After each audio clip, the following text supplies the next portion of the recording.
இதுவரை என் இருதயம் இந்த உணர்வினில் தடுமாறவில்லை.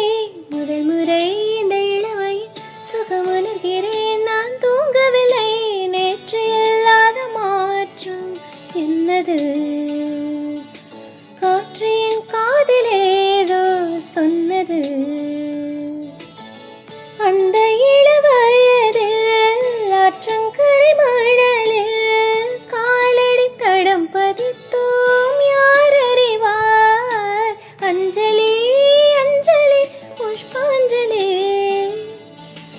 அஞ்சலி அஞ்சலி புஷ்பாஞ்சலி. சொன்னாலும் கேட்பதில்லை கன்னிமா.